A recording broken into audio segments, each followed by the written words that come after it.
Hi everybody. Good morning. I hope we are all having a great day because we are here and in communion with each other. As I speak with you, just a small reminder that these words are not just for you, these are just as much as for me as well. And sometimes you have to just walk with Spirit on a spur of the moment, and this is how it is. So, this story is about me, but it's a backdrop to something that I feel spoke deeply to me, and I feel it will speak deeply to you as well. I believe in continuing education. So my wonderment with learning, growing, and knowing never ceases. I find something to learn somewhere, no matter where I am. It doesn't matter where it is taking place, who is teaching, I always have been able to figure out what is there for me in that experience. So my continuing ed just continues. Professionally, I have to take continuing eds every year to maintain my workflow. But this is also somewhat of a professional nature for me to be in these shoes as a spiritualist, because it is far more than professional. It is my own commitment to myself. It is not defining me, I am trying to define myself. So continuing education becomes important because it takes me places to learn and grow and connect with people and see where they are in their journey. Allows me to reflect where I'm in my journey. So recently, I ended up in Victoria, the southern west corner of Canada, British Columbia. And it was beautiful. It was beautiful. I planned to be there for 2 weeks, and I thoroughly enjoyed the moment I arrived and to this day. So that enjoyment is not over, but I just knew there was something there, and I've been yearning and wanting that awareness that I received, and I will share. The journey was beautiful because there were like-minded people under the same place, just wanting to be more than where we all were. And the first week there were 14 candidates in that retreat, and the second week there were 22, but we were all striving to improve ourselves, take to the next step. And that was the beautiful part, was to see the sense of belonging there where we belonged at that point. And there was such an immense support, because even though this is our journey, this is our professional growth and skill set that we're wanting to improve, but at the same time, we all have our journeys. We all have our stories. We all have our aspect of life that we don't really get to reflect because of the busyness of life. And that was very interesting, because all of us, as we gathered together, we shared and felt that safe space to be and to be ourselves without any sense of judgment, any sense of fear, or anything else. I felt a great sense of community. It was not because they were all psychics, mediums, healers in their own right. They were just being who they really were.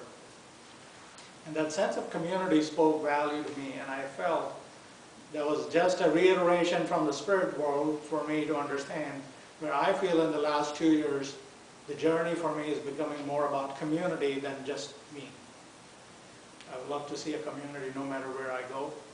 There has to be a community. A sense of community is very important. And we have to reflect from our own lives, at our homes, because most of us have homes. All of us have homes. We seek that sense of community, even though we are an individual, a unit of a household. Somewhere there still is a sense of community, community of friends, community of co-workers, community of colleagues. And even if it means going down to the pool to have a swim with the rest of the members of the community, it's still a part of community. And the idea is to understand how the community can create a safe space. But that really truly stems into a bigger thought. What is our agreement within our sense of creating that community? Why do we reach out for a community? And once we are part of community, what happens then? Because I feel in the beginning, it's like in a relationship. The romance is there, the newness is there, the excitement is there. But with everything, over a period of time, is bound or tend to lose its essence or sparkle in the ongoing process. But what happens? Why it happens?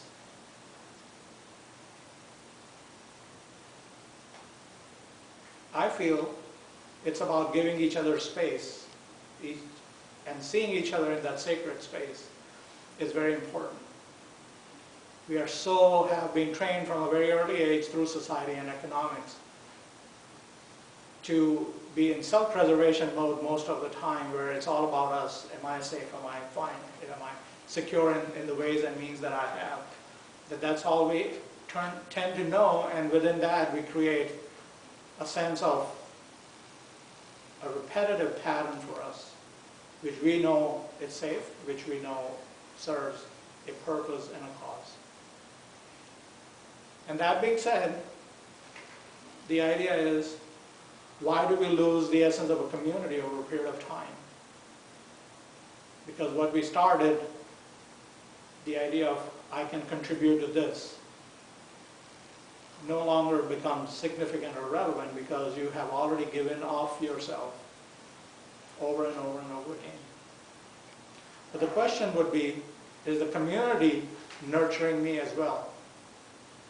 Or if I am really truly surrendered or so fixated in the self-preservation mode that I really am failing to understand, somebody's trying to reach out to me, and it's okay for me to say, I accept your help, I accept your hand, I accept what is there for me. We take our pride, we take our sense of ego with ourselves, no matter where we are, we take it with us. And that is our flight and fight mode, and it steps forward. So why do we talk about a sense of community and all this? So 2 weeks in Canada was awesome, and the invincible me was going back to work the following Monday. My flight came on Sunday morning, and I was going back to work on Monday. Invincible me, I can handle it. I did. Monday, Tuesday, Wednesday morning, I ran out of battery. I was just like in a no-no zone right around 9 o'clock at work. I was at work, and I was like, I'm not here. So I pushed myself, I pulled through those reserves, I just recharged myself, like, gotta get through this day, can't do this. I just came back from 2-week vacation. This doesn't look good on me. Self-preservation mode, trust me, that was going to be a me show. I want to show that I can. And I came through. Wednesday was fine. Thursday morning, at 8:30 in the morning, ran out of battery, and that was not going back. The body was not telling the mind where it was, and the mind was in the la-la land somewhere, and it had no idea what was going on. Can you imagine that? And everybody saying, Joy, what's wrong with you? Nothing. I just was in that denial mode. I can go through this. Half hour later, I recognized, no, I can't do that. I can't do this. So I had to very embarrassingly ask permission from my bosses to say, I need to go home. I'm not productive here. I'm just bound to goof up. But the sense of ownership, as I was driving home, I need to make it home safe so that I can be resting. But the sense of ownership says, when I recognize I am not able to perform or give my best to whatever that need of the situation is, it is okay to say, step back, says, I'm feeling burnout, or I have a certain situation, and I will retreat from that. So it took me at least a week after that, slowly and surely, to recognize. Once I recognized, I think my body said, okay, it's okay, he knows what's going on. And I didn't have to. I still continued to work, but I would leave early as I could. And the community at work was so gratefully helpful that I'm still feeling the sense of gratitude for them, because, after 2 weeks of fun time, you're supposed to be working like 3 times as hard because you had your rest. But no, that was not the case. But the community supported me. They knew what was going on, and I had no idea. Time zone change from West Coast to East Coast can really do this magic trick on you. I had no idea. So that worked out, but the sense of community has a sense of support. Now, why do we talk about all this while we are in a beautiful spiritual Sunday service? Because we are all human beings. And if we honor our physical needs, physical bodies, physical strengths, it will allow us to understand beautifully when we push ourselves to connect with the spirit world. Because at some point, they were alive and just as human as we were. So if we know our limitation and strengths, if we know our emotions, if we know our faculties that work with us, so when we strive to contact in our development and our growth in our homes with our loved ones, that's how we would understand. Somebody had a bellyache. You can't have a headache and make sense of a bellyache. So you would know what it feels to be human. And spiritualism itself is a human religion. It is based on human beings, physical life and afterlife. If we were not there, spiritualism may not be there because it is a continuity of life that works. But the idea of the community was strong in the old age, in the beginning age of spiritualism. Not even the modern day spiritualism, even if we go to the historical aspects of it.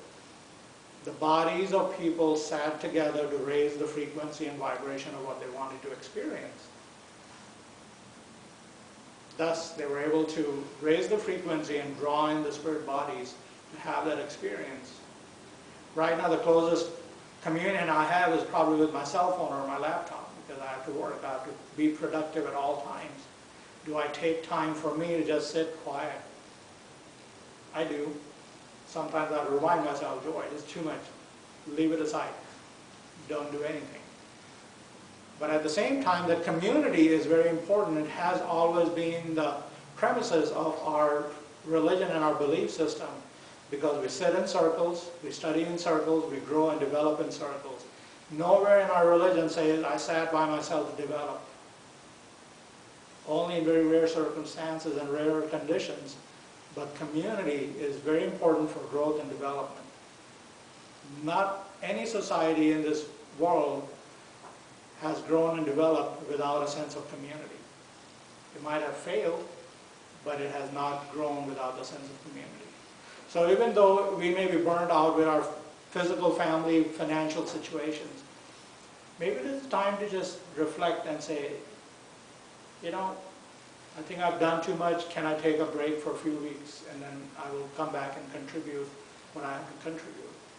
There's always room for dialogue. If we are open to conversation, there's always room for something productive.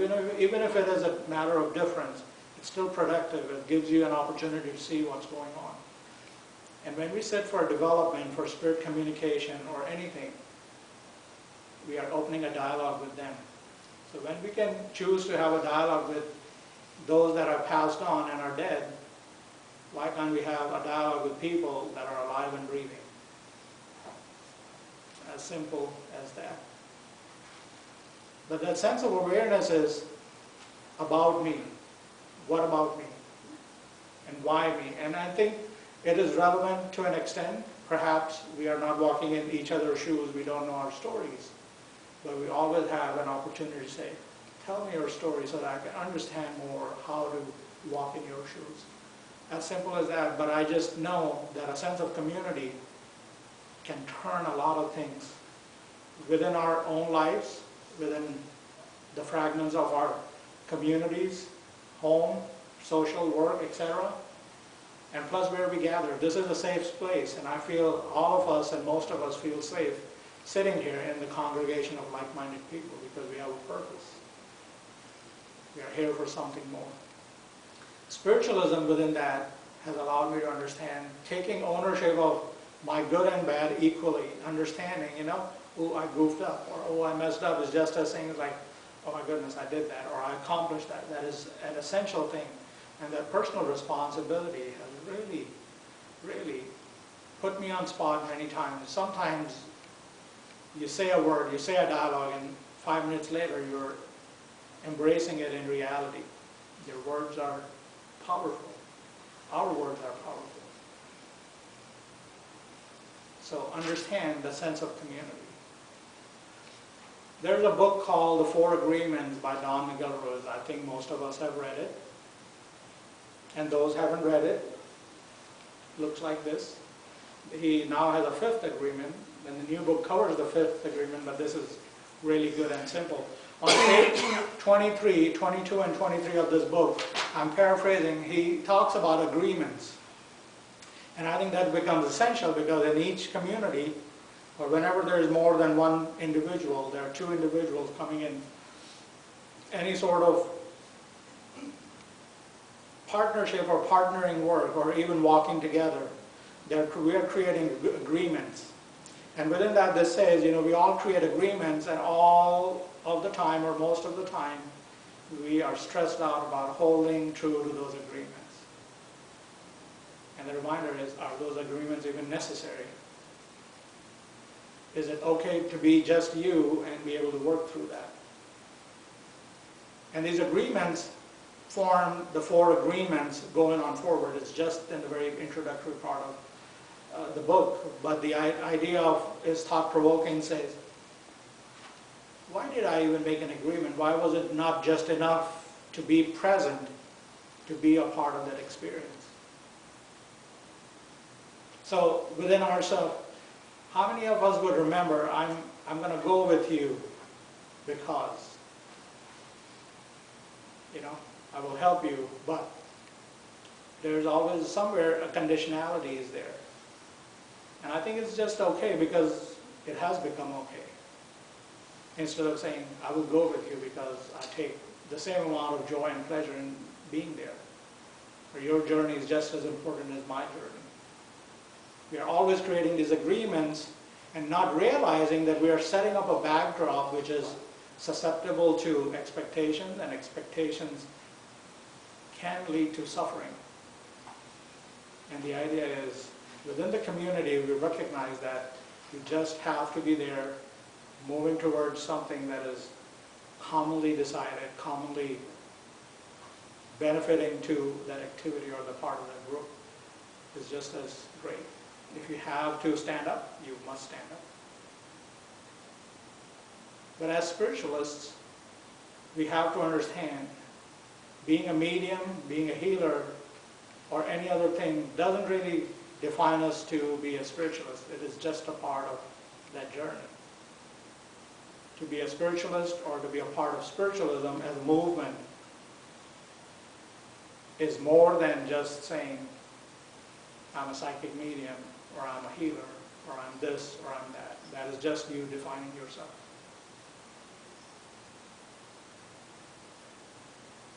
So spiritualism has a great sense of foundation within the sense of community. And we must recognize that.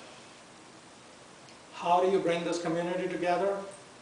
Nobody can define it for you, but you can define it for yourself. What am I there to give to my community?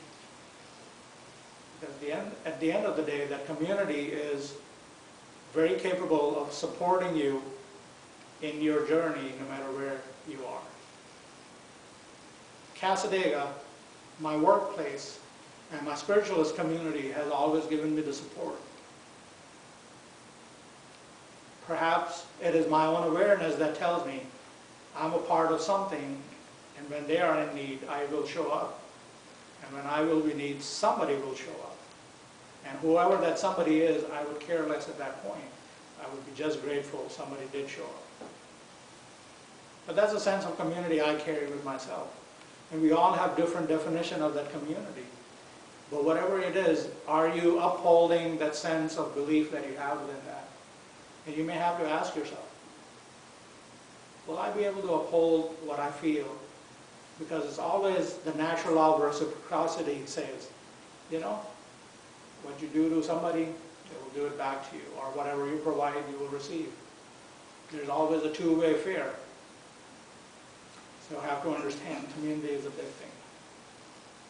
In the closing, I would like to just share very, very gently. Ask yourself this question. What I have done truly for myself in the last 2 months time period, just for myself, selflessly, purely, unconditionally, what have I done just for myself in the last 2 months? if you did come up with a scenario, see if you were doing something for somebody else, or was it truly for you? Self-care, self-love, self-nurturing is all about you, and so is everything else. So if you're fulfilled, your cup is full, you are so much more susceptible to live off the overflow of life than from the cup that is barely full. So self-nurturing and self-care is very important. And spiritualism always said, you really don't have, when you're feeling tired, old-fashioned way is, if you're tired, you're sick, you're not supposed to do any spiritual work. You're not effective, your frequencies are all mixed up. But that is the old pattern. The new pattern is you push yourself. But my understanding is you fill your cup and you serve from the overflow. Because I have read that, I've practiced that, I put it in application, and I know it works for me, but that doesn't mean that it will work for you. But wouldn't you like to try? Thank you for being here.